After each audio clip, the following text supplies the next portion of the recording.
Welcome to a Viper Bites primetime preview update.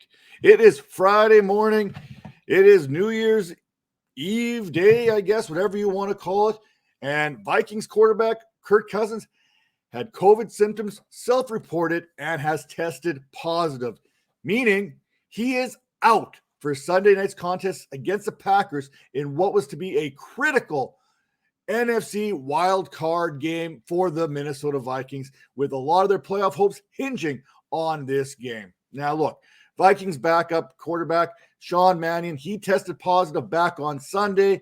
The other quarterbacks on this Vikings roster are Kellon Mond and Kyle Slaughter. Now, they signed him after Sean Mannion went on the COVID list here on Sunday, and Mannion should be cleared at some point today. That is Friday, and has an opportunity to start this game on Sunday Night Football and get a couple practices in ahead of that game.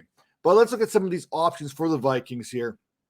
And first off, the first thing we have to talk about, they are playing a Packers defense that basically got after it last week against the Cleveland Browns, picking off Baker Mayfield 4 times, sacking him an additional 5 times. Whoever is under center, whether that be Sean Mannion or Kellon Mond, is going to have their hands full with what the Vikings can do on the defensive side of the ball. Now, as mentioned, as of this moment, Sean Mannion is on the COVID list with all likelihood of being cleared later today. Now, since coming into the league back in 2015, Mannion has basically 2 career starts under his belt, and neither one of them are worth talking about as far as fantasy is concerned. But I will, because that's what we're here to do. Back in 2017, he was 22 of 37 for 185 yards, and in his last start, back in 2019, he was 12 of 21 for 126 yards. That does not bode well for the Minnesota Vikings and their playoff chances here in this contest. So we basically know what Sean Mannion is. What we don't know is what Kellon Mond is and what he can be going forward. The Texas A&M product, he was a dual threat in college, throwing for nearly 10,000 yards, adding 71 touchdowns through passing, only 27 interceptions, and then he added an additional 1,600 yards on the ground on 438 attempts and 22 more touchdowns. Yes, in college, he basically racked up 90-plus touchdowns. Now, against the Packers defense, you expect the Vikings would be leaning towards a more mobile quarterback, as that may become in handy. And he's battle-tested. We're talking SEC approved, okay? So it's not like he was getting some easy softball games in college. He was testing against some of the best teams the SEC had to offer, and he's not just a mobile quarterback. The thing about Kellon Mond is he's got a quick release, he can throw it with a little bit of zip, and he's not afraid to stand in the pocket to take a hit and make the pass. He's not that one read and run type quarterback. He will stay in the pocket and make passes when needed to. Now, I don't know what the Vikings are thinking. Do they want a veteran presence such as Mannion to kind of settle things down? Or do they want to win this game potentially? Because I think Kellon Mond can win this game for the Vikings, given an opportunity to do so. Now, you get a combination of him being able to win this game and putting your team in a position to win the game. And you also get a good look at what the future is and see if Kellon Mond is indeed the quarterback that who could replace Kirk Cousins down the road. Now, option 3, Kyle Slaughter. Okay, well, there are some good things about Sean Mannion being activated. Vikings fans won't have to watch Slaughter under center this week. What about option 4? Well, everyone seems to be calling up Drew Brees, Phillip Rivers. Hey, you guys got one more game in you? Maybe the Vikings should dial up Brett Favre and see what he's doing these days.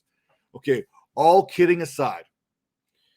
However you look at it, there will be someone under center who is not Kirk Cousins here for the Vikings in week number 17. And there is a streak of sorts that continues here. As Scott Fish pointed out earlier, the streak continues. The last Vikings quarterback to start every regular season game for the Vikings in back-to-back seasons, Fran Tarkenton. That does mind blown. Now, what does this all mean for Sunday Night Football? It means, the Vikings, they have an uphill battle no matter how you look at it. But here's the thing. What's it mean? Dalvin Cook, he's going to be running the ball probably more than he normally would, which is always a heavy workload to begin with. You have to downgrade Justin Jefferson. Yes, you're still starting him. He's still a wide receiver 1, high-end wide receiver 2 now maybe. And KJ Osborne gets definitely downgraded here as well. As far as Tyler Conklin, what's that mean for him at the tight end position? It's a good, favorable matchup. I wasn't too big on Tyler Conklin heading into this one, so it really doesn't change his value for me. But where it gets interesting, and I'm going to put this here, I'm not starting anyone else other than maybe Justin Jefferson and Dalvin Cook, okay? But it gets interesting. I want to see what players such as Dede Westbrook and Amir Smith-Marsetti do in this contest, because anytime you bring a backup or a third-string quarterback, they're going to bring in a wide receiver who they've been working with all season on the practice squad, in practice, every single week, who they've built that rapport with. Now, does Kellon Mond have a rapport with Dede Westbrook or Smith-Marset? I don't know. Does Sean Mannion have a rapport with either one of these guys? I don't know. It's going to be interesting to see if one of these third, fourth type passing options is able to step up in this game, and see how that's going to work out for the Vikings. Either way, sorry, Vikings fans, things just got a little bit tougher. Not impossible, but I'm expecting Sean Mannion to be under center with Kellon Mond being the primary backup in this contest. But also, would not be surprised if we see Kellon Mond step in the second half and see if he can make something out of the bad situation the Vikings got themselves in early in this one. That being said, make sure to check out each and every one of our primetime preview videos, as well as some of our Dynasty mustaches also on the Vipers Network. Till next time, take care.